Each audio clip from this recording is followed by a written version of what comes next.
sintam-se abraçados. O contexto da medicina enquanto ciência é muito bem representado por essa frase, né? Medicina é a arte da incerteza e a ciência da probabilidade. Por mais que a gente queira, em muitos momentos, encontrar certeza, né? Encontrar algo que seja certo. Na realidade, a gente vai ver que a medicina e as ciências correm mais para um outro lado, em aventar probabilidades e atestar a incerteza como forma de reconhecimento de que a ciência predispõe essa incerteza para encontrar a verdade e não necessariamente a realidade, aquilo que é certo.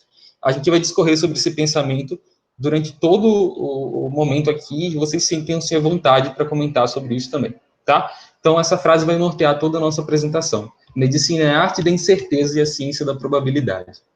E não tem como falar sobre racionalidade científica sem a gente se referir primariamente à medicina baseada em evidências, né? Prática baseada em evidências, saúde baseada em evidências, como a gente gosta de falar em nosso campus, né? Desde o primeiro ciclo aos calouros, a gente já vai aprendendo um pouquinho sobre saúde baseada em evidências. Vou me referir aqui à medicina baseada em evidências pelo motivo de que eu afunilei o conteúdo do momento de hoje para falar sobre medicina, raciocínio clínico médico, por isso eu vou me referir especificamente à medicina baseada em evidência, mas ela representa todas as práticas baseadas em evidência, incluindo a saúde baseada em evidências, enfim.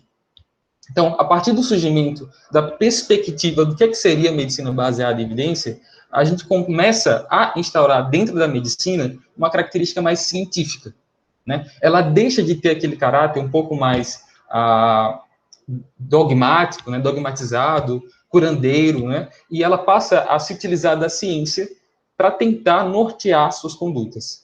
Então, a gente pode meio que definir medicina baseada em evidências de uma forma muito rasa como a elaboração de um consenso, né, um consenso entre a relação médico e paciente, em que o médico vai aceitar, vai demonstrar a sua humildade em pesquisar práticas baseadas em boas evidências, e o paciente ele vai também participar desse processo de elaboração de conduta terapêutica, de forma a colocar as suas preferências, colocar a sua ideia sobre aquilo que está sendo fornecido a ele. Então, não é mais aquela ideia de que o médico manda e o paciente obedece. Agora, tudo está a serviço da evidência, das boas evidências científicas. Tanto o paciente tem ciência disso, quanto o médico vai ter a obrigação de explicar ao paciente que essa prática está baseada em determinadas evidências. Então, a criação de um consenso na relação médico-paciente, que foi muito importante, né? E isso acontece primariamente, né, a partir de 1950, com a maior força, medicina baseada em evidências, como a gente conhece hoje, tá? Então, se trata de um consenso de uma forma muito rasa. Esse consenso, ele tem 3 esferas muito importantes. Para a gente considerar a medicina baseada em evidências, que vai estar na interseção desses 3 círculos, a gente tem que identificar que ela versa sobre uma alta qualidade da evidência que vai ser pesquisada pelo profissional, a experiência que aquele profissional tem em sua prática clínica, médica, e também os valores, as circunstâncias que os pacientes possuem, as preferências que os pacientes possuem, né? Então, quando a gente relaciona esses 3 círculos e coloca a relação entre eles, a intersecção entre eles, a gente vai identificar que a medicina baseada em evidências se encontra justamente bem aqui no meio, tentando compensar os estudos de maior evidência, né, a experiência dos médicos, né, dos profissionais de saúde, e também os valores que os pacientes trazem e as preferências que os pacientes trazem consigo. Existe no Brasil uma grande referência em medicina baseada em evidências. Dr. Luiz Cláudio Correia, ele é médico cardiologista, e ele, durante boa parte da vida dele, e ainda hoje, ele fala bastante, estuda bastante, é um grande estudioso, é um grande expoente da medicina baseada em evidências, da construção de raciocínio clínico, ele tem uma alta experiência dentro desse contexto. Ele é professor, ele é livre docente da Escola Baiana de Medicina, e ele tem na internet materiais muito bons de medicina baseada em evidências, de uma forma não tão encaixotada, né, mas de uma forma mais filosófica, para que a gente possa pensar um pouco na racionalidade científica que está por trás da medicina baseada em evidências. Dentro do curso, a gente, quando vê saúde baseada em evidências, quando vê racionalidade científica, a gente fica muito preso à metodologia científica. Mas a construção da metodologia científica só existe por conta da ideia de uma racionalidade científica. Para a racionalidade poder ser esquematizada, surge a metodologia científica que a gente tanto estuda. Surge aquelas padronizações que devem ser feitas para fazer uma pesquisa científica, por exemplo, de qualidade, a junção daqueles operadores booleanos que a gente tanto vê, né? Quais bases de dados pesquisar, quais são os índices, os fatores de impacto das revistas que a gente vai publicar nossos artigos, ou que a gente quer ter aqueles artigos para que a gente possa estudar. Então, isso tudo a gente vê mais amplamente na faculdade. No entanto, a construção de uma racionalidade científica fica um pouco de fora. A construção de uma forma de pensar probabilisticamente, que é a forma que a medicina se utiliza para a construção de seus diagnósticos, para a tomada de decisão, também fica um pouco de lado. Fica mais para o aluno, ao decorrer da sua experiência, da sua prática dentro da universidade, e construindo essa noção de racionalidade científica. Então, segundo Luiz Cláudio Correia, existem 3 grandes princípios, ao total são 7, mas eu vou destacar 3 hoje, que norteiam basicamente a medicina baseada em evidências. Seria o nível de evidência dos estudos, o princípio da plausibilidade extrema e o princípio da hipótese nula. Esses 3 princípios, eles indicam boa parte do que a medicina baseada em evidência pode trazer para a gente, enquanto acadêmico e futuros profissionais de saúde. Então, esses 3 primeiros princípios, eles já são suficientes para que a gente possa sair daqui hoje com um pouquinho de uma visão que vai um pouco além, né, em relação à medicina baseada em evidências e racionalidade científica. Então, falou em medicina baseada em evidências, falou do primeiro princípio que eu vou discorrer agora, nível de evidência. Depois eu vou passar para a plausibilidade extrema e, por último, o princípio da hipótese nula. Então, o que a gente vai ver quando fala do nível de evidência? O nível de evidência é algo que a gente vê bastante, né? Todo mundo aqui, alguma vez na vida, já viu essa pirâmide, né? Que a gente tem vários tipos de estudos, vários tipos de trabalhos científicos, e eles são esquematizados numa pirâmide, em que no topo a gente vai ter os trabalhos científicos, os artigos em saúde que têm maior validade, né? Que têm maior nível de evidência, que têm maior fator de impacto, que ficam ali nas revisões sistemáticas e nas meta-análises. A base da pirâmide fica muito voltada a ensaios observacionais, não randomizados, né? Essa enfatiza o nível de evidência dos trabalhos científicos. E a partir da pesquisa que a gente quer fazer, a gente pode se utilizar de cada um desses trabalhos científicos e cada um deles vão trazer para a gente um nível de evidência, uma validade diferencial a partir do seu estudo, né? Então, segundo essa pirâmide tradicional, as meta-análises e as revisões sistemáticas contam com o maior nível de evidência. No entanto, pessoal, as revisões sistemáticas e as meta-análises, em contrapartida, são os trabalhos científicos que, quando você pega, né, a maior parte deles, não são feitos no rigor científico que se espera. Então, como que trabalhos que, teoricamente, possuiriam uma alta validade científica, normalmente não são tão feitos com tanta qualidade, né? Então, a gente já consegue identificar algumas inconsistências dentro dessa pirâmide. Outra coisa, ele coloca que os estudos randomizados, né, os ensaios clínicos randomizados, ficam em cima, por exemplo, de estudos observacionais, coortes e tal. No entanto, dessa forma, caracteriza que, para qualquer tipo de estudo, um ensaio clínico randomizado vai ser melhor, por exemplo, do que um ensaio observacional. Dessa forma que está escrito aí. Outra perspectiva que a gente tem que criar em relação a isso é que, a depender do estudo que a gente quer fazer, às vezes, um ensaio observacional vai ser melhor do que um ensaio clínico randomizado. Porque, por exemplo, às vezes é impossível fazer uma randomização com o tipo de estudo que eu quero fazer. Então, essa pirâmide tradicional que é ensinada durante muito tempo, que a gente aprende assim, ela pode ser questionada, né? E a partir disso, esse artigo aqui, né, no ano de 2016, ele tomou a liberdade de refazer essa pirâmide, né? E ele coloca ela em uma outra perspectiva. Tudo bem, mantém-se uma estrutura básica de uma pirâmide. No entanto, ele corta aquela partezinha de cima, né, que são das revisões sistemáticas e das meta-análises, e ele coloca, na realidade, essas revisões sistemáticas como lupas, que vão fazer com que a gente consiga compreender melhor os ensaios clínicos randomizados que existem sobre determinado tema, as coortes que existem, os ensaios observacionais, os relatos de caso, enfim. São meios que a gente tem para conseguir identificar de melhor forma esses estudos, né? não necessariamente vão estar no topo da pirâmide, mas eles vão conseguir abrir um panorama em que a gente consiga visualizar melhor a totalidade de estudos daquele determinado tema. Então, eu quero analisar, por exemplo, eu quero fazer uma revisão sistemática sobre melhores formas diagnósticas de amiloidose cardíaca. Então, você vai fazer uma revisão a partir do que você identificar de estudos que você consegue colocar ali naquela revisão sistemática qual foi o método diagnóstico que mais foi positivo para o diagnóstico correto de amiloidose cardíaca. Então, você consegue visualizar de melhor forma aqueles contextos. E outra coisa que ele fez dentro dessa pirâmide foi não colocar linhas retas dentro dela, né? Ele colocou aqui ondulações, de forma que, por exemplo, a depender do estudo, uma corte, né, pode ser melhor do que um ensaio clínico randomizado, por exemplo, a depender do ensaio que a gente queira fazer em relação a isso, tá? Então, isso aqui seria uma nova proposta da pirâmide científica, da pirâmide de evidência, e que é interessante a gente ver que mesmo coisas que existem há muito tempo, que já estão enraizadas durante muito tempo, conseguem ser reformuladas, identificadas com novas perspectivas, com perspectivas mais atualizadas, e é justamente isso que a medicina baseada em evidências traz. Então, o primeiro princípio da medicina baseada em evidências é justamente o nível de evidência.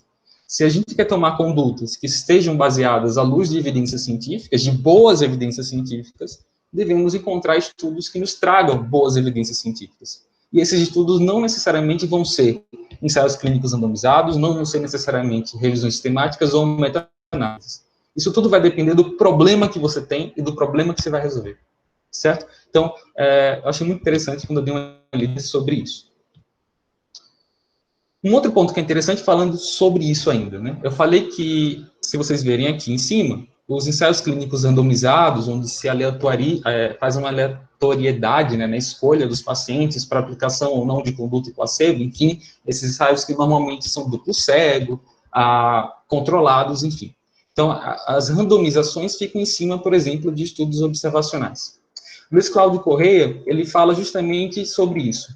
Quando procurar um estudo observacional e quando procurar um estudo randomizado, né? Ou melhor, quando que a gente pode identificar que para determinado problema seria melhor uma observação do que uma randomização? Existem casos que isso pode ser benéfico, existem casos que isso é muito maléfico. Um exemplo de maleficência, né, disso é quando se estudou sobre reposição hormonal, né, em mulheres pós-menopausa. Na década de 50, um estudo observacional, ele acabou concluindo, né, foi um estudo observacional, que mulheres que faziam reposição hormonal, elas tinham menos desfechos cardiovasculares, incluindo infarto, enfim, né, foi um estudo observacional que na década de 50 identificou isso. Anos depois foi feito um estudo randomizado, né, uma randomização, e daí esse estudo randomizado indicou justamente o contrário, que mulheres que fizeram, né, nessa randomização, reposição hormonal, elas acabaram tendo maiores desfechos cardiovasculares. Então, são dois estudos que versam basicamente sobre a mesma coisa. Desfechos cardiovasculares em mulheres que estão fazendo reposição hormonal pós-menopausa. É basicamente a mesma coisa. Só que um foi um estudo, um ensaio observacional, e outro foi uma randomização. A observação, ela disse que diminuía, né? O ensaio observacional disse que diminuía o risco cardiovascular, os desfechos cardiovasculares, melhor dizendo, e a randomização disse que não, que isso não é verdade, não diminui desfecho cardiovascular. E daí, nesse caso, a gente consegue identificar um mau uso dos ensaios observacionais. Porque os ensaios observacionais, eles têm uma grande capacidade de dar um resultado falso positivo, como foi esse, né? Por quê? Porque simplesmente você não vai aleatorizar a sua escolha. Você vai pegar mulheres que normalmente já estão fazendo aquela reposição hormonal e mulheres que não estão fazendo aquela reposição hormonal. Você vai fazer uma observação dessas mulheres pós-menopausa. E isso pode fazer aconteça naquele meio algo que é chamado de hipótese de causalidade. Ou seja, várias causas podem interferir naquele problema, né? Por exemplo, uma mulher que faz uma reposição hormonal, ela pode, por exemplo, estar mais atenta com sua saúde própria. Ela pode ter hábitos de vida melhores do que uma mulher que não faz reposição hormonal. E talvez por conta disso, o resultado final foi que, na observação, mulheres que fizeram reposição hormonal não tinham desfechos cardiovasculares. Entende? Então, é interessante a gente perceber como que a observação do mundo real nos trazem, na realidade, grandes pegadinhas para identificarmos relações de causa, como a gente está querendo fazer aqui. Então, nesses casos, é mais interessante a gente recorrer a uma randomização. A randomização vai permitir a identificação, né, ali, de uma causa, né, que esteja sem interferências por outras causas. Então, quando eu faço uma randomização aleatoriamente entre uma mulher, mulheres aleatórias, eu vou pegar a quantidade X de mulheres e vou aplicar num teste duplo cego, que nem eu sei, nem ela sabe, mas que ela está tomando reposição hormonal, e um outro grupo também aleatório, que não vai tomar um placebo, né, que nem eu sei e que nem a mulher sabe, essa aleatoriedade nessa escolha permite, né, estatisticamente, eu vou explicar como é que isso acontece, mais ou menos, a gente vai falar sobre Fischer, que foi o pai das randomizações, desses ensaios clínicos randomizados, ele é um matemático. Então, essa randomização vai impedir o efeito da causalidade múltipla, né? E nesse caso, a gente vai conseguir encontrar na randomização um resultado muito mais refinado, né? Tanto que, quando isso foi feito, quando foi aleatorizado o estudo, percebeu-se que, de fato, mulheres que faziam reposição hormonal, elas tinham maior risco cardiovascular. Então, a hipótese da causalidade, ou da causalidade múltipla, pode ser dividida em duas perspectivas. O que a gente falou agora foi em relação ao dano e proteção, nesse caso, dano à exposição a determinado tratamento ou proteção em relação a determinado tratamento. A gente pode colocar que esse tratamento seria reposição hormonal, né? Os estudos observacionais, eles vão ser mais válidos justamente quando o possível dano tem uma alta probabilidade pré-teste, ou seja, é plausível e provável que aquele tratamento, ou que aquele dano que o tratamento está evitando, ou aquele teste que está sendo feito, né, vai acontecer de fato. Então, quando existe uma alta probabilidade pré-teste, se existe uma grande força de associação, e se não for permitido fazer uma randomização. Então, se a gente responder sim a essas três perguntas, é possível fazer um ensaio observacional, né? Então, é possivelmente ou potencialmente confirmatório fazer um ensaio observacional nos casos em que existe uma alta probabilidade pré-teste, uma grande força de associação e um estudo experimental antiético. Um grande exemplo é a gente fazer a associação entre fumo e câncer de pulmão. Imagina o seguinte, imagina fazer um ensaio clínico randomizado sobre isso. É praticamente impossível. Como é que você vai randomizar, fazer uma escolha aleatória de pessoas que fumem durante 3 anos, 3 maços de cigarro por dia, e um grupo de pessoas que não fumem, em nenhum momento desses 3 anos, nada, né? Como é que você vai conseguir fazer isso? Você perde muito com isso. Então, até porque é antiético, inclusive, fazer isso. Então, é impossível fazer um ensaio clínico randomizado que envolva fumo e câncer de pulmão. Nesse caso, a nossa única opção é recorrer a um ensaio clínico o quê? Observacional. Dessa forma, a gente vai ver que esses pacientes que fumam, eles vão acabar tendo, né, probabilisticamente, uma maior incidência, uma maior prevalência, perdão, de câncer de pulmão. Então, nesse caso, é um exemplo clássico de um estudo que deve ser feito por um ensaio clínico observacional, simplesmente porque ele não consegue ser feito por um ensaio clínico randomizado, né? É justamente sobre isso que Fischer, um matemático, né, que basicamente foi ele que inventou as randomizações, os ensaios clínicos randomizados. Ele só não propôs isso com pessoas, né? Ele propôs isso em uma fazenda, em que existiam tratamentos diferentes no solo, em partes diferentes dessa fazenda, e daí, para melhorar a estatística e a acurácia dos testes que estavam sendo feitos naquela fazenda, ele aleatorizou a escolha, né, de que fertilizante utilizar em qual solo. De qual solo utilizar determinados fertilizantes, para identificar a eficácia daqueles fertilizantes, por exemplo, para determinadas plantas. Dessa forma, aleatorizando esse tipo de escolha, ele conseguiu identificar que essa randomização inibiria aquela hipótese da causalidade, ou seja, por ser completamente aleatório, a causalidade múltipla não vai ser o problema, porque quando eu faço a aleatorização, eu consigo, de fato, inibir que problemas vindos de várias causalidades aconteçam ali dentro. Então, foi ele o pai da randomização. Foi por causa dele que a medicina, a ciência e a saúde, de fato, ganhou bastante, porque boa parte dos nossos ensaios clínicos são randomizados. No entanto, ele era um baita de um tabagista. E ainda quando ele era vivo, fizeram um ensaio observacional sobre fumo e câncer, exatamente o que eu trouxe aqui. E ele provou estatisticamente, foi um dos grandes erros da vida de Fischer, que esses ensaios estavam errados, e a justificativa dele era justamente as múltiplas causalidades.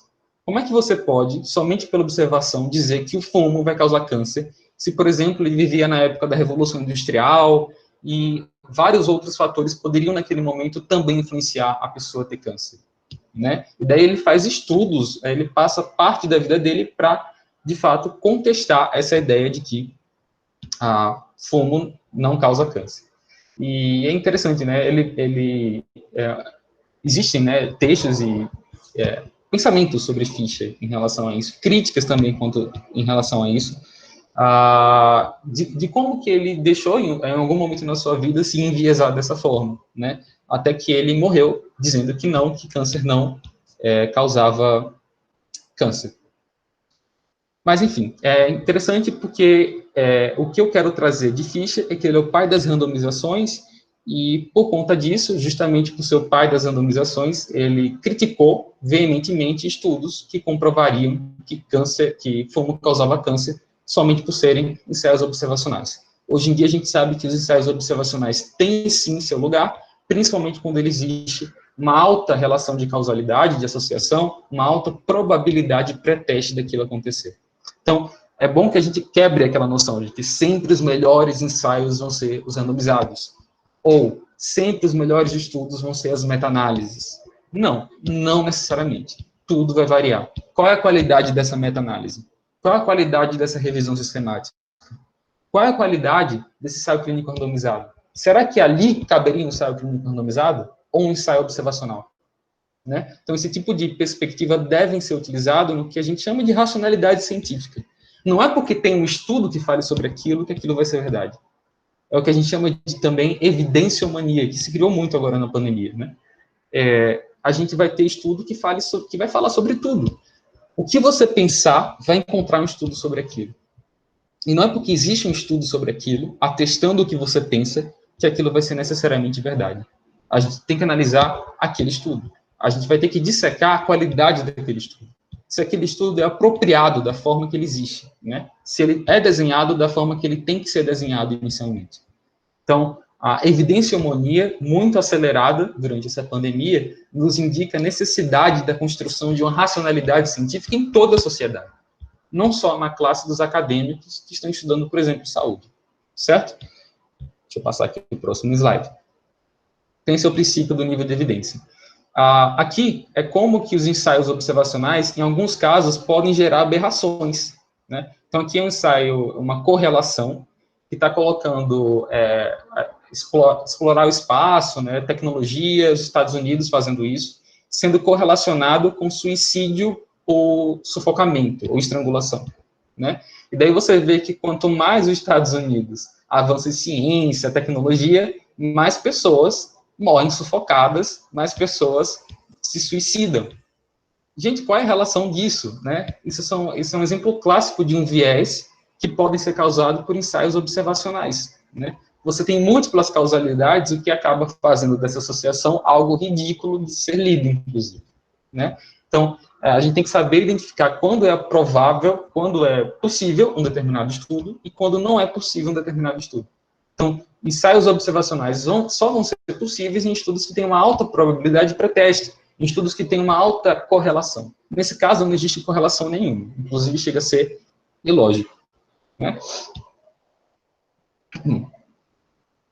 Um segundo princípio que é interessante é o princípio da plausibilidade extrema.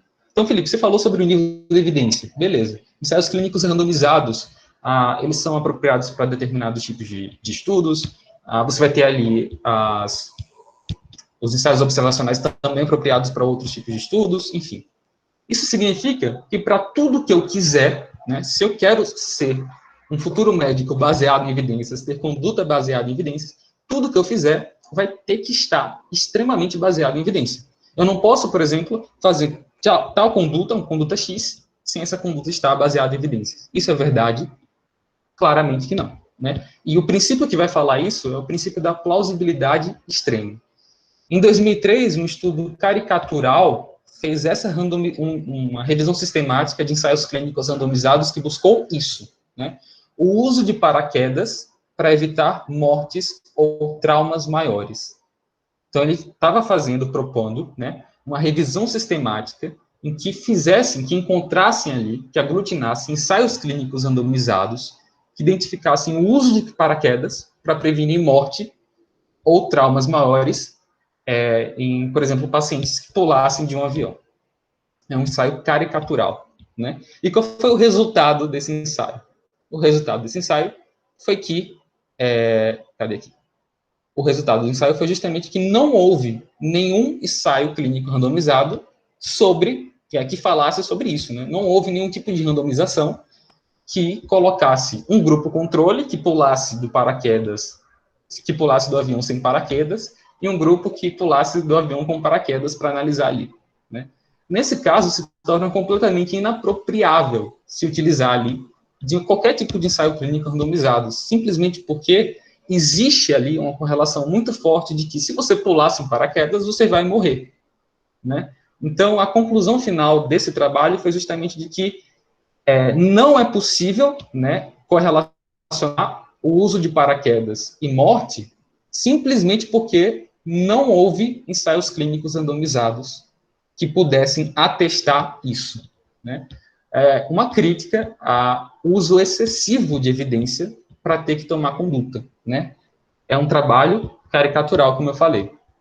Depois dele, começaram a surgir vários outros trabalhos caricaturais. Inclusive, é até interessante dar uma lida, porque são bem irônicos e tal, e abre um pouco nossa cabeça. Mas esse foi o pioneiro, um dos principais trabalhos caricaturais, publicado no ano de 2013. E ele fala de um princípio chamado princípio de plausibilidade extrema. E existem determinados casos que a gente não precisa de estudo para comprovar sua eficácia. Um exemplo clássico, por exemplo, você tem que fazer um paciente com estenose aórtica crítica, ele está lá, é um paciente completamente crítico, sintomático, é plausibilidade extrema nesse paciente fazer intervenção nele, né? Seja colocar percutaneamente, né, uma válvula, ou trocar aquela válvula, isso é indiscutível, você precisa, não tem como você deixar aquele paciente para fazer um ensaio clínico randomizado. Como saber se um princípio se determinada situação está dentro da plausibilidade extrema? É você tentar imaginar um ensaio clínico com aquilo e aquilo ser completamente antiético, né? Um exemplo clássico é isso aqui. Como é que eu posso imaginar um ensaio clínico com paraquedas, um grupo com paraquedas e um grupo sem paraquedas? Vai ser completamente antiético. Nunca vai ser aceito por nenhuma banca de comissão de ética, né? Então, de fato, toda vez que você identificar uma situação em que jogar aquilo para o ensaio clínico, e esse ensaio clínico nunca seria autorizado, nunca seria, de fato, passado, nunca passaria por um comitê de ética, de fato, aquilo vai ser plausibilidade extrema. Um cuidado que a gente tem que ter é que muitas pessoas se utilizam do princípio da plausibilidade extrema para jogar para tudo nessa vida, né? Exemplo clássico, de novo, pandemia, né? Tal coisa não faz tanto sentido, no entanto, como estamos na pandemia, torna-se necessário fazer. Como assim, né? Então, estarmos numa pandemia não é uma plausibilidade extrema. Não envolve... existem duas coisas que são diferentes, né? Quando a gente fala de terapêuticas, que são individuais para aquele paciente, e uma situação sistêmica que envolve o mundo todo. São duas perspectivas. Se a gente está fazendo um teste para terapêutica, a gente está falando do singular. São daqueles pacientes que vão ser tratados singularmente. Cada um vai ser tratado ali, né? Outra coisa é quando a gente analisa sistematicamente vários pacientes ou uma condição sistêmica, como uma pandemia, né? No entanto, se eu estou testando terapêuticas para a COVID-19, terapêuticas são singulares. E dentro da singularidade, estarmos numa pandemia ou não influencia na busca por uma terapia eficiente, certo? Eficaz, primariamente, e depois efetiva. Então, é interessante a gente perceber e dissociar, né? O que é um estudo epidemiológico, sistêmico, que envolve uma pandemia e que isso é levado em consideração, né? São mais para preditores epidemiológicos, são mais para a utilização, por exemplo, de máscaras, que é um princípio de assimetria, né? Utilizar máscara é ou não eficaz, se, por exemplo, quando eu uso máscara, eu levo mais mão ao rosto. No entanto, se a gente analisar em uma outra perspectiva, ao utilizar máscara, eu não permito que várias pessoas, né, com mais facilidade tem contato com minhas gotículas ou com possíveis perdigotos que eu posso soltar. Então, é um princípio da simetria que acaba testando a necessidade do uso de máscaras sistemicamente, né, para várias pessoas, e não unicamente. Então, são duas perspectivas diferentes. Quando a gente fala de tratamento, o tratamento é individual. Quando a gente fala epidemiologicamente, a gente está falando sistematicamente, sistemicamente, como aquilo funciona. Então, nem tudo é plausibilidade extrema. A gente tem que tomar cuidado com isso. Plausibilidade extrema é fazer uma RCT em pacientes que estão parados, né? Então, você não tem como discutir isso. Você não tem como fazer um ensaio clínico para provar a eficiência disso. Não tem sentido, não tem lógica. Então, isso sim é plausibilidade extrema. Ok. Um terceiro ponto é o princípio da hipótese nula, que ele norteia toda a ciência. Toda a ciência é norteada pelo princípio da hipótese nula. Que é basicamente o quê? Eu não tenho evidência sobre aquilo. Aquilo não é plausibilidade extrema. E eu não tenho evidência sobre aquilo. Então, eu parto do princípio da hipótese nula. Né? A partir do princípio da hipótese nula, inicialmente, aquilo que eu estou fazendo não é eficaz. E daí vou ter que procurar estudos, ou vou ter que ser feitos estudos, né? Vão ter que ser feitos estudos, para comprovar a eficácia daquilo. É nesse sentido. Eu não tenho estudos, né? Então não tenho evidência e aquele tipo de problema não é plausibilidade extrema. Não tenho nada. Então vou partir do princípio que aquilo não funciona. Até que surjam estudos que comprovem o funcionamento daquilo. É o que a gente chama de ônus da prova. O ônus da prova de qualquer estudo, inicialmente, está na comprovação de que aquilo funciona. E na falta da comprovação daquilo que funciona, nós dizemos que aquilo, por enquanto, não funciona. Certo? Então, todos os estudos devem existir no sentido de comprovar que algo funcione, que aquele tratamento funcione. Não conseguindo comprovar isso, a gente não tem como dizer e atestar o não funcionamento. Então, qualquer estudo que surja, né, já de seu início, querendo comprovar ineficácia, vai estar fadado ao fracasso. Porque é impossível comprovar ineficácia. Por que é impossível comprovar ineficácia? Simplesmente porque sempre vai haver críticas da comunidade científica dizendo que a dose daquele medicamento foi errada, né? Ou que o número de pacientes que foram tratados também não estava correto, foi um número muito pequeno. E a partir disso, você vai criar um dilema científico que não faz sentido comprovar a ineficácia, mas sim dizer que naquele estudo não foi comprovado benefícios do uso. Isso é algo ok, né? Mas comprovar que é ineficaz é algo que é cientificamente impossível. Então, um exemplo clássico de inversão do ônus da prova, eu vou falar depois de novo sobre isso, mas é um número crescente de estudos que já nascem, né, prontos para testar ineficácia, por exemplo, da hidroxicloroquina. Então, aquele estudo já foi desenhado com o intuito de testar a ineficácia. Então, ele, em sua síntese, já está metodologicamente incorreto. Por que ele está metodologicamente correto? Simplesmente porque ele está partindo do que a gente chama de inversão do ônus da prova. O ônus da prova está em atestar eficácia. E esse estudo já partiu de testar ineficácia, né? Comprovar a ineficácia. Então, ele não está seguindo a lógica correta da ciência, que é tentar algo que não tem ali, você não tem ali uma comprovação científica, você vai tentar buscar que algo funcione. Na falta que funcione, a gente diz que não funciona, né? Que não foi benéfico, que é diferente de dizer que algo é completamente ineficaz. Então é interessante a gente perceber isso também, que é algo que foi muito comum e que está sendo muito comum acontecendo, né, durante esse período de pandemia.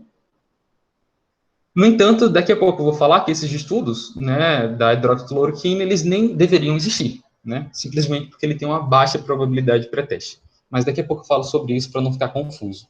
O princípio da hipótese nula é justamente isso que eu falei. Você tem uma hipótese nula, você vai buscar boas evidências científicas, lembrando que boas depende do que você está encontrando, se vai ser um ensaio clínico, randomizado, se vai ser observacional, vai depender do contexto da situação, e depois você vai aplicar, né? Se encontrou boas evidências científicas que acabam dando subsídio para a aplicação daquele tratamento, você faz a aplicação dentro do contexto da medicina baseada em evidências.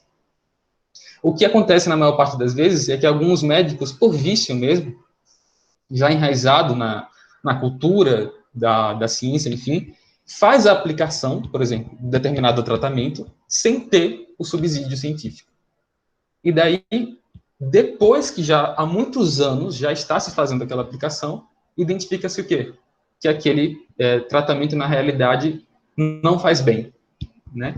Ou causa efeitos indesejáveis, ou enfim, né? Então, muitas vezes acontece isso, né? Você faz a aplicação sem ter evidência científica e depois acaba se descobrindo que aquilo nunca deveria ter sido feito. Mas se fosse seguir o princípio da hipótese nula, esse erro já não seria cometido mais, né? Porque você precisa das evidências para poder fazer a aplicação. Então, um exemplo clássico é um paciente estar estavelmente e fazer aqueles famosos check-ups, né? Vou lá no médico todo ano para fazer um check-up. E daí esse médico, ele prescreve, por exemplo, uma cintilografia, algum exame, bora supor que é um paciente idoso. O Dr. Luiz Correia, ele fala no blog dele, que ele, Papai Noel pré-natal, né, assim, em novembro, ele foi visitar ele, que ele é cardiologista, e ele estava preocupado, porque o Natal estava chegando, e ele iria fazer um grande esforço na noite do dia 24. E daí ele queria saber como é que estava o coração dele. E Papai Noel é muito velho. Quando ele foi fazer os exames, né, cardiovasculares nesse Papai Noel, ele viu ali que o coração dele tinha lesões coronárias, né, tinha ali já, dentro das artérias coronárias, já tinham determinados entupimentos. E daí criou-se a noção, né, na visão do médico, em tentar fazer o que é ali? Em tentar fazer o desentupimento daqueles vasos coronarianos. No entanto, você tornaria um paciente que estava estável, sem sentir dor, um paciente completamente enfermo, um paciente que vai estar dentro do hospital para fazer um procedimento que é delicado, né? Por mais que seja percutâneo, você vai pegar um paciente que estava saudável clinicamente, estável clinicamente, e vai torná-lo um paciente mesmo, internado no hospital que fez um procedimento, né? Sem precisar, sem ter característica clínica necessária para fazer aquela intervenção coronariana percutânea, porque simplesmente aquelas lesões já estavam estáveis, né? E daí, naquele ano, não teve Natal, porque, por mais que tivesse tudo bem com o Papai Noel, com algumas lesões que já eram esperadas, né? Porque é um paciente idoso, então qualquer paciente idoso vai ter, sim, obstruções coronarianas. Você transformou um paciente saudável em um paciente doente, enfermo. Naquele ano não teve Natal. Então é uma boa reflexão, né? Por isso que, depois eu vou falar sobre Choosing Wisely, que é uma corrente, né, do que não fazer, né? Mais do que sabermos do que a gente precisa fazer, a gente precisa saber o que não fazer também. E dentro da cardiologia, uma das lições é que não se deve fazer nenhum tipo de intervenção coronariana percutânea em pacientes com doenças ateroscleróticas estáveis, simplesmente porque eles estão clinicamente estáveis, né? É diferente de uma síndrome coronariana aguda, que ali tem pé músculo, você tem que abrir rapidamente o vaso para restabelecer. É uma outra situação. Mas no caso, o Papai Noel estava estável, né? Enfim, voltando aqui. Então, esse é o princípio da hipótese nula. Aqui foi o estudo Recovery, né? Foi feito pela Universidade de Oxford. E aqui ele testou a hidroxicloroquina. E simplesmente esse estudo foi parado, ele foi truncado. E a justificativa do seu truncamento foi truncamento por futilidade. Foi um estudo que começou e parou porque foi considerado fútil, né? E por que esse estudo é fútil? Né? Por que testar a hidroxicloroquina é um estudo fútil? Simplesmente porque ele tem uma probabilidade pré-teste muito baixa. O que é isso, probabilidade pré-teste? A hidroxicloroquina é um antimalárico, né? Todo mundo já ouviu falar sobre isso, né? Um antimalárico utilizado para doenças reumáticas, etc. e tal. E simplesmente por conta de um estudo, né, in vitro, em células in vitro, logo no início da pandemia, foi uma das primeiras drogas a serem cotadas para serem testadas em ensaios clínicos, né? E por isso que ficou tão famosa a hidroxicloroquina. No entanto, o que aconteceu ali, de fato, é justamente uma contravenção do que eu acabei de falar agora, né? Para que você possa fazer um ensaio clínico, no mínimo, você tem que ter uma probabilidade pré-teste associada a determinado tratamento. E a probabilidade pré-teste que a gente tinha em relação à hidroxicloroquina para a COVID-19 era um estudo in vitro, né? Que não é um ensaio clínico. E, portanto, tem uma probabilidade muito baixa de ser positivo, de dar certo. Então, simplesmente porque a gente está vivendo um momento muito diferencial, se justifica a utilização da pandemia para o teste da hidroxicloroquina. Mas lembra que eu falei, a gente está testando um tratamento. E por mais que a gente esteja numa pandemia, né, envolva o mundo todo e tal, os tratamentos são individuais. E a gente não pode fazer com que pessoas, indivíduos, tenham problemas por causa de um tratamento. Então, quando a gente fala no espectro de tratamento, a gente está falando de tratamentos que são individuais. Tipo, por mais que a gente esteja num momento diferencial do mundo todo, que ninguém nunca viveu isso, numa pandemia, a gente tem que tomar cuidado, né? Então, a hidroxicloroquina tem uma baixa probabilidade de pré-teste. Então, bora entender melhor o que é isso, de probabilidade de pré-teste. Para qualquer tratamento, né, para qualquer tipo de pensamento clínico, você vai ter a probabilidade pré-teste e a probabilidade pós-teste. Né? A probabilidade de pré-teste é a probabilidade que determinado medicamento, tratamento, ou até mesmo conduta que você for fazer, ou até mesmo pensamento diagnóstico que você venha a ter, tudo pode ser aplicado a isso dentro da medicina. É a probabilidade antes de ser feito um teste, ou seja, antes de ser feito um exame, antes de aplicar determinado tratamento, é a probabilidade pré-teste daquele tratamento ou daquele exame dar certo. Certo? Então, antes do teste acontecer, antes da aplicação acontecer, existe uma probabilidade daquilo dar certo previamente. Essa é a probabilidade pré-teste. E como que a gente consegue calcular essa probabilidade pré-teste? Quando a gente fala de diagnósticos, a gente consegue fazer isso com scores, por exemplo. Né? Dentro do tromboembolismo pulmonar, o score de Wells, a gente tem o score de doenças ateroscleróticas, que, a depender da idade, se é sexo masculino ou feminino, você consegue indicar ali uma probabilidade pré-teste daquele paciente ter uma doença aterosclerótica. Então, vai depender de alguns fatores, essa probabilidade pré-teste para uma doença. Quando a gente fala de medicamentos para serem testados por estudos, por exemplo, randomizados, as probabilidades pré-testes vão ser calculadas a partir do quê? A partir de estudos prévios, né? Que tenham indicado uma certa positividade para aquele tratamento dar certo. Então, se eu tenho, por exemplo, um medicamento que estudos prévios semelhantes já indicaram que era mais ou menos positivo, eu posso continuar nessa linha, porque muito provavelmente aquele medicamento vai ter testes que vão reforçar a sua positividade, né? Então, é completamente diferente do caso da hidroxicloroquina. Não existia nenhum tipo de estudo que fizesse, né, essa correlação do tratamento da COVID-19, nem ensaios clínicos, só tinha somente aquele estudo que foi feito in vitro, né, que não tem desfecho clínico significativo. Enfim. Então, por mais que ele tivesse uma probabilidade, por ter, aliás, uma probabilidade de pré-teste muito baixa, né, aqui, por mais que ele tivesse um teste positivo, né, e a gente tem ensaios clínicos randomizados positivos para hidroxicloroquina, o que vai acontecer com a probabilidade pós-teste desse medicamento? Ela vai ser muito baixa, porque esse tipo de pensamento é um pensamento que a gente chama de pensamento probabilístico, né, um pensamento condicional. Para que a gente possa encontrar o resultado, a gente vai ter que pegar a probabilidade pré-teste daquele medicamento. Vou colocar aqui, por exemplo, até tirar isso aqui, vou colocar uma baixíssima probabilidade pré-teste, que é uma probabilidade pré-teste muito baixa, por exemplo, da hidroxicloroquina para testar a COVID-19. Ele tem uma baixíssima probabilidade pré-teste porque não existe ensaios anteriores que comprovem isso. Então, ele não tem subsídio científico praticamente nenhum. Por isso, tem uma baixa probabilidade pré-teste, né? Vai passar por algum tipo de razão de probabilidade, que seria justamente o quê? A probabilidade do teste, né? Então, vai depender da acurácia, da forma que esse teste foi feito, né? Como que foi esse ensaio, se foi randomizado ou não, se foi duplo cego ou não, se foi por intenção de tratar ou não. Existem várias coisas que a gente vai analisar a qualidade daquele estudo. E por mais que tenha sido positivo, o que é que vocês vão ver quando se traça retas aqui, né?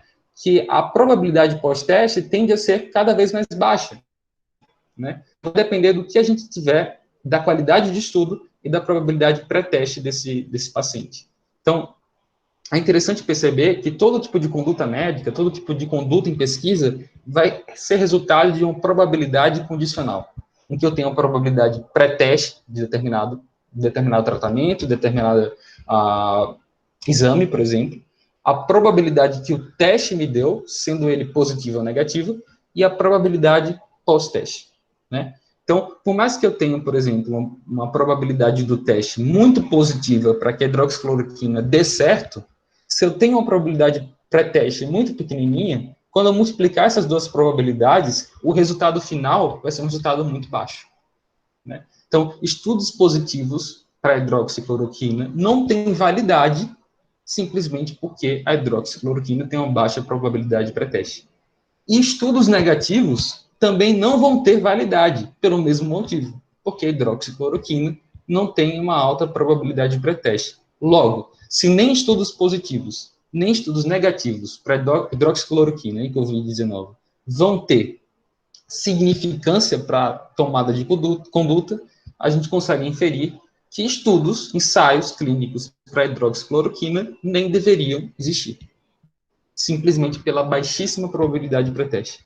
E a depender do resultado, sendo ele positivo ou negativo, tanto faz, simplesmente porque não vai mudar a conduta, porque as probabilidades são tão baixas que isso não vai mudar em nada a conduta de ninguém. Então, não é fazer... eu acho que a racionalidade científica que a gente vai aprendendo, estudando, lendo, tendo uma crítica em relação aos ensaios que a gente vê, aos grupos de WhatsApp que as pessoas vão mandando e vão achando que aquilo é verdade absoluta, simplesmente porque está postado, por exemplo, numa grande revista, isso tudo tem que ser completamente questionável. A gente tem que ver números, probabilidades, né? E a partir dessa avaliação a gente consegue atestar de fato se aquilo é verdadeiro ou não.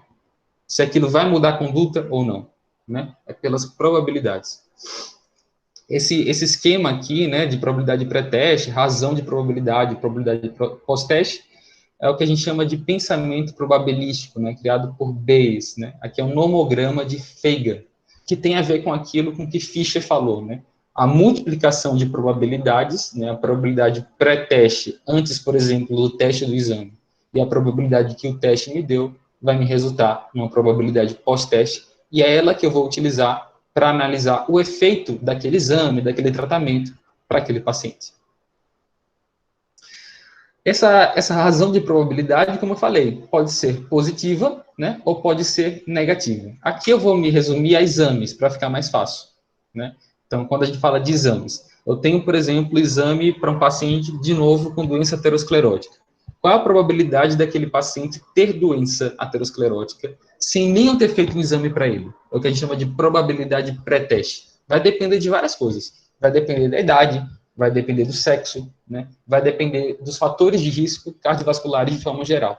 Então, antes de fazer o teste no meu paciente, eu já consigo ver ali uma probabilidade pré-teste dele ter DAC, doença aterosclerótica. Tá, tudo bem. Então, já tem uma probabilidade pré-teste X. Depois, a depender da probabilidade pré-teste, se for uma probabilidade pré-teste significativa, né, eu posso fazer um exame para confirmar, de fato, a presença de lesão aterosclerótica, né? E daí eu posso partir para vários exames, a depender do estado funcional do meu paciente. Ele pode fazer um teste ergométrico, se ele tiver funcionalidade para isso, ele pode fazer uma cintilografia miocárdica, enfim. Existem alguns exames que conseguem demarcar ali esse tipo de questionamento. E a partir do exame, né, que esse exame vai ter uma razão de probabilidade, eu consigo encontrar, de fato, a probabilidade pós-teste. Observe que só faz sentido eu prescrever um exame para o meu paciente se ele tiver uma probabilidade pré-teste significativa, né? Porque se ele tiver uma probabilidade pré-teste muito baixa, eu já sei, inclusive, qual que vai ser o resultado do meu exame. Vai ser um resultado o quê? Negativo. Esse paciente não vai ter doença aterosclerótica. Então, por que eu vou fazer, por exemplo, uma cintilografia para um paciente que tem 18 anos, não tem histórico de obesidade, de parentes que morreram, por exemplo, com infarto, que, enfim, não tem maiores comorbidades associadas para identificar uma doença aterosclerótica? Muito provavelmente o resultado do exame vai vir negativo. E se vier positivo, né, não vai mudar a minha conduta. Porque eu não vou ter como acreditar naquele exame, simplesmente porque as condições clínicas do meu paciente vão estar ok, né? Então, por isso que os famosos check-ups são tão criticados, né? Porque você vai ter ali várias noções em relação àquele paciente que vão estar completamente avulsas, né? Vários exames, vários resultados probabilísticos completamente avulsos, e que, sem nenhum tipo de análise científica, não quer dizer nada com nada, não vai conseguir mudar sua conduta em muitas coisas, Então, só faz sentido a prescrição de exame com um alto índice de suspeição clínica para aquilo. Existe uma frase em que deve-se prescrever o exame já pensando no que aquele exame pode vir a trazer, né, sendo ele positivo, principalmente. Enfim, interessante. Então, essa razão de probabilidade positiva é a capacidade que o exame tem, né, quando vem positivo, né, atestar que o paciente realmente está doente. E a razão de probabilidade negativa é justamente a capacidade que o exame tem, quando vem negativo, de fato, atestar que o paciente está saudável. Isso é o estudo um pouco mais detalhado de probabilidades, né? Daí você vai passar. Então, a razão de probabilidade positiva vai ser uma razão entre sensibilidade dividida por 1 menos especificidade. E daí, por exemplo, você tinha uma probabilidade pré-teste de 0,5. E daí, uma razão de probabilidade positiva, por exemplo, de 2, né? E daí, a partir desses 2 pontos, você consegue descer aqui, certo? E formar uma reta e gerar a probabilidade pós-teste diagnóstica. E a razão de probabilidade negativa, você parte da probabilidade pré-teste daquele paciente, no entanto, você tem ali a razão de probabilidade negativa, né, que vai ser em valores menores que 1, né? E daí você vai partir para o resultado pós-teste, caso o exame dê negativo. Isso é um nomograma de Feiger, né? E é interessante para a gente perceber como que o pensamento racional científico se instala, na verdade, dentro de uma condição probabilística, de uma probabilidade condicional, de um pensamento bayesiano, enfim, tudo isso representa a mesma coisa, a probabilidade de testes. Beleza. Uma dúvida que pode surgir é o que é sensibilidade e especificidade que você falou, né? Então, não é intuito falar muito sobre isso, mas só porque eu toquei no tema, a sensibilidade, quando a gente fala de exames, é a capacidade primeiro, toda vez para você prescrever um exame, você vai ter que identificar a probabilidade pré-teste daquele paciente, né? Depois que a gente faz isso, a parte de scores e tal, a condição clínica do paciente, a gente vai ver ou não a possibilidade de prescrever determinado exame. E cada exame vai ter uma sensibilidade e especificidade. A sensibilidade é justamente a capacidade daquele exame dar positivo em pacientes que são doentes. Então, essa é a sensibilidade. E a especificidade é a capacidade do exame dar negativo em pacientes que estão, de fato, saudáveis, né? A gente não consegue analisar sensibilidade e especificidade sozinhos, elas sempre têm que vir juntas, né? Então, os valores de sensibilidade e especificidade sempre devem ser analisados juntos. Normalmente, no dia a dia, né, nos trabalhos científicos, eles vêm em formato de um gráfico, que a gente chama de curva Hock, né, em que aqui no eixo Y você tem sensibilidade e no eixo X você tem 1 menos especificidade. O tratamento, o exame mais eficiente, né, efetivo, vai ser aquele que tiver maior área de curva Hock, né? Então, tiver, como por exemplo aqui, esse aqui. Desculpa que eu passei, né? Foi pela tangente ali.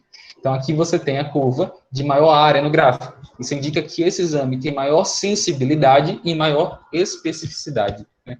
Maior sensibilidade, ou seja, capacidade de dar positivo em paciente que está doente e especificidade, capacidade de dar negativo em paciente que está saudável.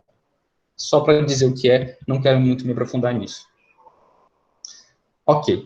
E aí, só para ilustrar, um caso que eu trouxe aqui, paciente de sexo feminino, 32 anos, branca, natural procedente de... Foi admitida no pronto-socorro com quadro de dispneia aos mínimos esforços, iniciado às 5 horas, dor torácica ventilatória dependente à esquerda e dor em membros inferiores há 1 semana.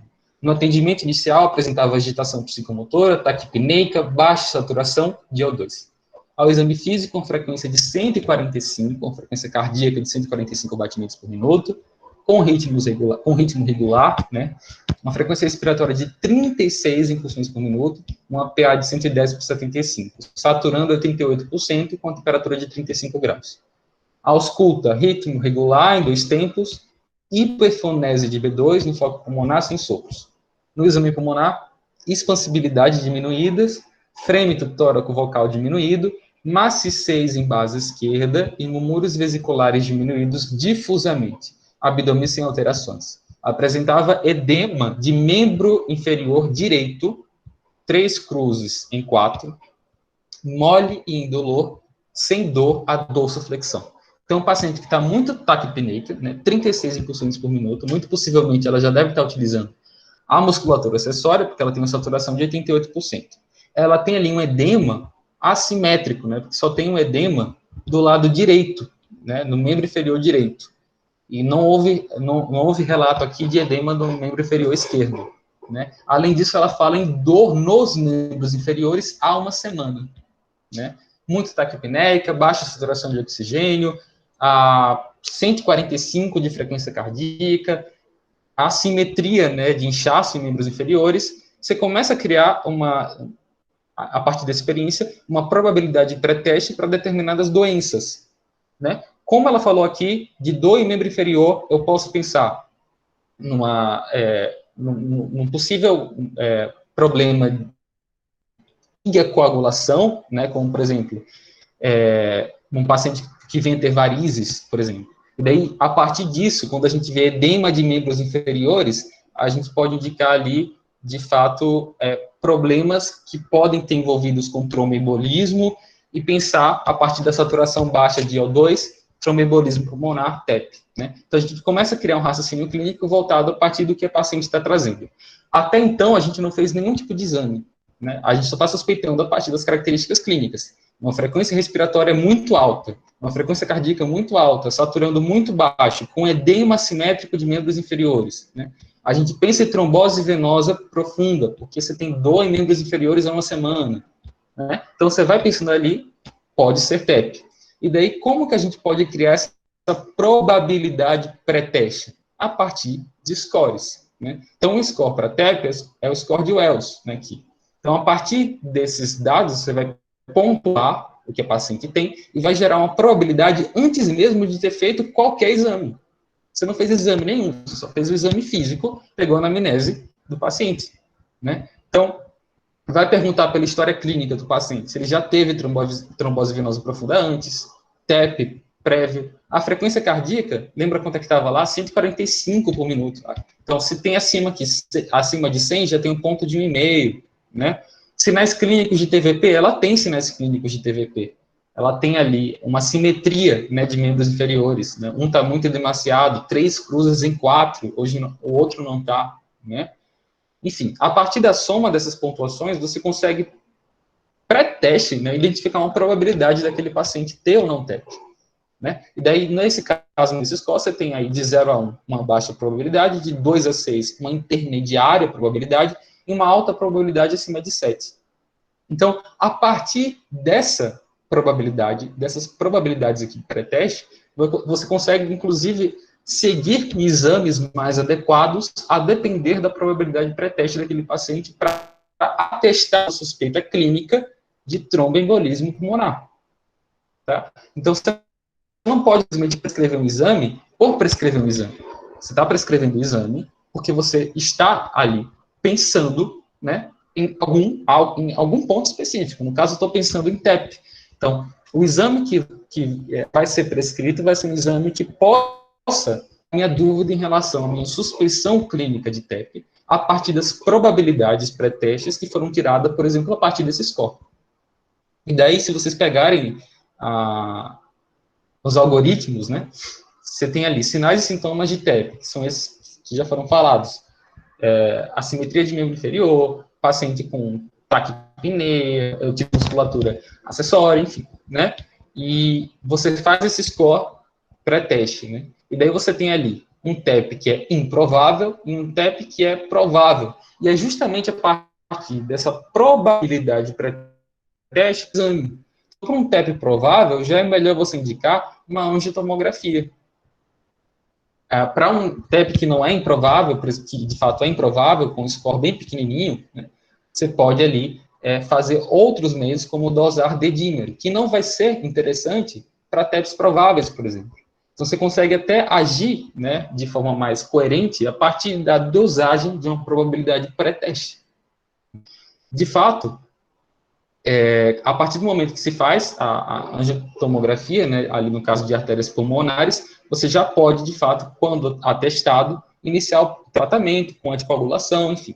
Então, só um exemplo clássico, né, no caso, o exemplo de TEP, de como que é utilizada essa probabilidade pré-teste associada aos testes. Os testes não deixaram de ser feitos, né? Foi feito o teste para quem tem TEP improvável com dedímero para pacientes que têm TEP já provável com a anjo, tomografia de artérias pulmonares, com contraste. Observe que foi diferencial, né, a partir do resultado da probabilidade pré-teste. Então, fazer esse tipo de conduta é interessante, até para que a gente possa ponderar testes mais interessantes para cada nível, né, para cada situação. No caso do paciente, ela vai ter um TEP provável, então, com essa angio-TC, certo? E daí, se dado positivo, o diagnóstico de TEP já está feito. E daí já se inicia o tratamento com anticoagulação. Aqui é a angio-TC, né, só para ilustrar, com contraste, que você identifica, de fato, um trombo na artéria pulmonar. Um outro tipo de exame que poderia ser feito, que não foi nem mostrado, porque ele tem uma sensibilidade e especificidade menor para TEP, que seria a radiografia de tórax, né? Ele só vai ter uma sensibilidade e especificidade alta em casos muito graves, né? Observe que aqui você tem, do lado direito, você tem a trama normal, e do lado esquerdo você não tem nada, está tudo preto. Né? Então, de fato, aqui é o que a gente chama de sinal de Westermarck. Então, de fato, aqui você tem uma obstrução, né? Logo no início aqui da vascularização pulmonar esquerda.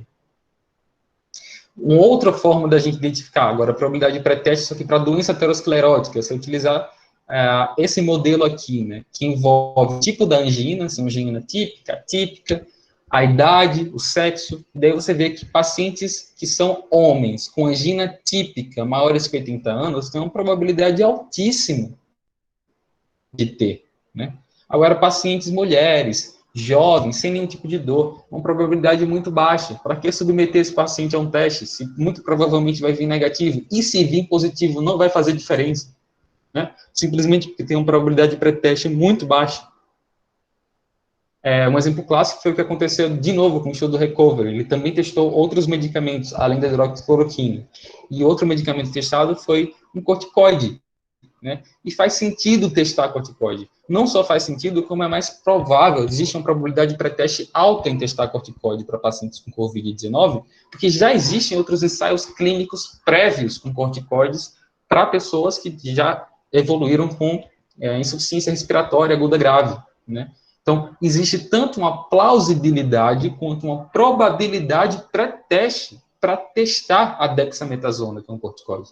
Por que plausível? Porque faz sentido, né, biologicamente falando, você colocar um anti-inflamatório para uma pessoa que está inflamada, no caso da Covid-19. Só que não basta fazer sentido, né? Você tem que ter probabilidades, né? Você tem que ter dados. E qual é a probabilidade pré-teste da dexametasona, que é um corticoide? O que a gente tem no mundo científico que já testava que corticoides poderiam ser bons para paciente com SARA? De fato, já tínhamos estudos que faziam isso, né? A própria dexametasona já foi testada, né? Um estudo randomizado, enfim, em outras situações que não eram COVID, claro, né? Mas que tinham insuficiência aguda respiratória, né? Que tinham ali inflamação respiratória grave. Então, existiam testes de bom subsídio, né? Olha, ensaio clínico randomizado, que já testou um corticoide. Então, faz sentido testar a dexametasona. Olha o resultado. Foi um resultado positivo. O Oxford publicou que, em situações mais graves, o uso de dexametasona mostrou-se benefício, né, nesses pacientes com Covid-19. Né? Então, não basta ter, inclusive, sentido biológico, né, que seria ali o ciclo inflamatório, né, onde a gente tem aqui os esteroides, né, os anti-inflamatórios esteroidais, os anti-inflamatórios não esteroidais. Não basta saber só a biologia da coisa, porque biologia por biologia, aquele teste in vitro que foi feito com a hidroxicloroquina faria sentido. Então, nem sempre tudo correto faz necessariamente sentido dentro dos mundos testes. Então, a gente tem que procurar sobre ensaios clínicos que já foram testados antes. E a partir desse arcabouço científico, a gente pode ponderar essa probabilidade pré-teste, que no caso da dexametasona, agora no estudo da Oxford, no estudo Recovery, né, deu positivo, que em pacientes em estados graves, faz sentido sim prescrever dexametasona. Perfeito. E aqui um outro, já estou terminando, certo? Aqui a gente tem um outro artigo que fala sobre a incerteza da medicina de precisão, muito interessante, né? A gente quer ser cada vez mais preciso, mas, na verdade, a graça está em buscar a incerteza. A partir do momento que a gente atesta que a evolução da ciência acabou indo para o atestar de uma incerteza, a gente acaba, de fato, identificando que é justamente a incerteza que nos abre o caminho para a probabilidade. E se o William Osler, né, fala que medicina é uma ciência da incerteza e da probabilidade, a gente sabe que é justamente por conta da incerteza que a gente consegue aventar possibilidades. Então, a gente tem que fugir desse conceito de algo preciso, né? Na realidade, as coisas são prováveis, não são necessariamente certas. Medicina, inclusive, ela representa, né, vem do latim medere, e representa escolher o melhor caminho, e não necessariamente o caminho mais certo, o caminho certo, né, que traga certeza. Não, é escolher o melhor caminho. E escolher o melhor caminho é escolher o caminho mais provável. Por isso, pensando nisso, existe uma corrente hoje em dia, né, o Choosing Wisely, que significa escolhendo com sabedoria, né? Essa iniciativa, ela diz que todas as condutas devem ser dotadas de evidências científicas, que não se executem, né, como meras replicações de condutas que já são feitas, né, e que se mostrem exatamente, né, o máximo possível livres de danos. E, além disso, essas condutas devem ser realmente necessárias. Então, diferentemente das diretrizes, que são publicadas todos os anos, são atualizadas, o movimento Choosing Wisely, as diretrizes, elas falam que deve ser feito, né? O Choosing Wisely, ele fala justamente o que não deve ser feito. Então, todo ano, as recomendações são feitas, né? São 5 recomendações para cada área da medicina. Então, existe ali a recomendação da cardiologia, da medicina hospitalar, intensivista, e o Choosing Wisely faz justamente aquilo que não deve ser feito, né? Então, não indique ou mantenha ação da vesical de demora em pacientes internados sem medicação específica, o que não fazer naqueles pacientes. Porque indicações do que precisa ser feito já existem muito, demais. Existem várias diretrizes, algoritmos, protocolos, né? E essa perspectiva do Choosing Wisely é justamente indicar aquilo que não deve ser feito, né? 5 tópicos sucintos, breves, rápidos, que indiquem o que não deve ser feito. O da cardiologia, ele trouxe aqui, não realizar rotina de intervenção coronária percutânea em indivíduos assintomáticos, o caso do Papai Noel, né? É exatamente o caso do Papai Noel. O Papai Noel estava assintomático, ele queria fazer um check-up. Para que eu vou fazer uma intervenção coronariana no Papai Noel? Para ele não fazer o Natal dele, né? Para as crianças ficarem tristes, que eu vou transformar o Papai Noel em um indivíduo que estava saudável, um indivíduo doente, que vai estar internado, que vai estar fragilizado, porque passou por uma intervenção, passou por um cateterismo, né? Sem precisar, né? Então, são indicações do que não devem ser feitas. E, para terminar, excedi um pouco o horário, ao fazer essas pesquisas sobre racionalidade científica, eu acabei achando uma peça de teatro, uma comédia, comédia meio trágica, na realidade, que fala: o médico, apesar de si mesmo. É muito antiga, do ano de 1666. E é interessante a história, só brevemente, é um marido que é bêbado e ele espanca frequentemente a sua mulher, e a mulher, uma forma de se vingar dele, ela acaba colocando ele numa fria, né, acaba dizendo que ele é médico, né, e, enfim, se desenrola de uma forma de que ele vai ter que fingir que é médico, porque senão ele vai morrer, porque na época existia um rei que tinha uma filha que do nada tinha ficado muda, né, o rei não sabia, simplesmente por causa de um protesto. Ela não queria se casar com alguém que ele tinha dito que ela teria que se casar, né? E por isso que ela ficou muda. Para o rei, ela estava doente. E daí, esse marido bêbado daquela mulher acabou tendo que fingir que é médico e ele vai cuidar dessa filha dele que está muda. Então, ele está fingindo que é médico, né? O nome dele é Sgarnerli, está escrito aí. E eu vou ler rapidinho só uma parte que eu achei interessante. Ele falando, né? O rei aqui perguntou por que a filha dele está muda. E ele vai explicar o porquê que a filha dele está muda. Ele vai dizer: eu digo que esse impedimento da ação da língua é causado por certos humores, que entre nós, sábios, chamamos de humores malignos. Malignos, ou seja, humores malignos. Você entende latim? Aí o rei fala: de forma nenhuma. E daí, ele, para se fingir inteligente, ele vai começar a falar latim, né, entre aspas. Ela: nossa, você não entende o latim? Aí começa a falar um monte de coisa: cabrícias, arces, turan, catalão, singularitier, nominativo, haec musa, musa, bonus, bona, bono. Deus Santos, né? Daí ele começa a falar uma de balela. Aí o gerente, por que que eu não estudei isso, né? Ele não estava entendendo nada. Na realidade, esse Garnero estava dando um migué, né, para esse rei. Porque ele não é médico de nada. E daí, para finalizar, ele fala isso, para explicar o porquê que a filha dele está muda.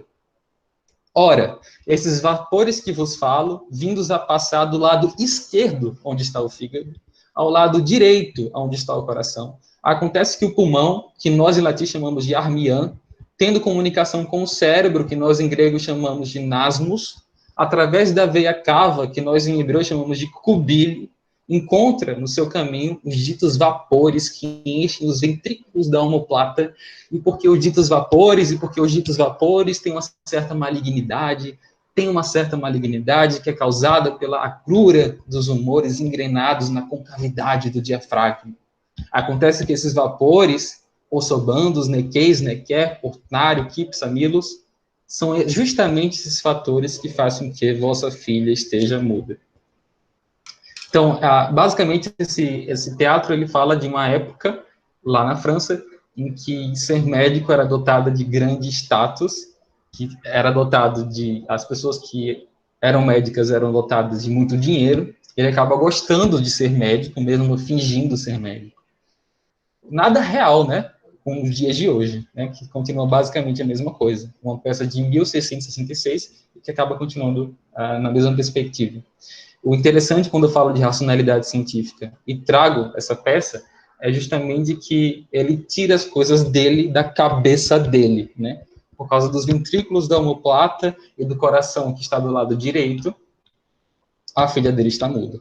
E hoje em dia a gente já não vive numa realidade médica que está aí escrita, né? A gente vive num novo contexto, em que se utilizar da medicina baseada em evidências, se utilizar, acima de tudo, da racionalidade científica, tendo como substrato a utilização de artifícios, como a medicina baseada em evidências, nos trazem em si, né, uma segurança não só para o paciente, quanto para toda a comunidade. Né? A gente vive hoje num momento em que falta racionalidade científica.